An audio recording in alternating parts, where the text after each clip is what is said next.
In the current scenario, some users are encountering a peculiar issue where certain chats are disappearing from the Character.ai app. For instance, if a chat with an AI character vanishes, there's a simple way to restore it. Navigate back to the search function, locate the same character, and interact with it. This should resolve the issue. However, for group chats, the process is a bit more complicated. You may need to re-add all participants, including people, bots, and friends.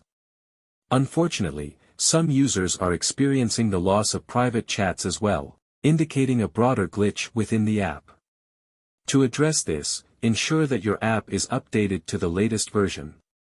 Consider waiting a few days or exporting your data as a precaution.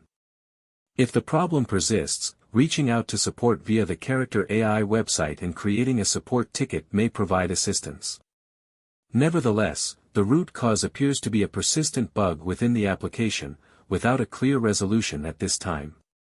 Users are encouraged to share any suggestions or insights in the comments, as collectively, there is no definitive solution to this issue.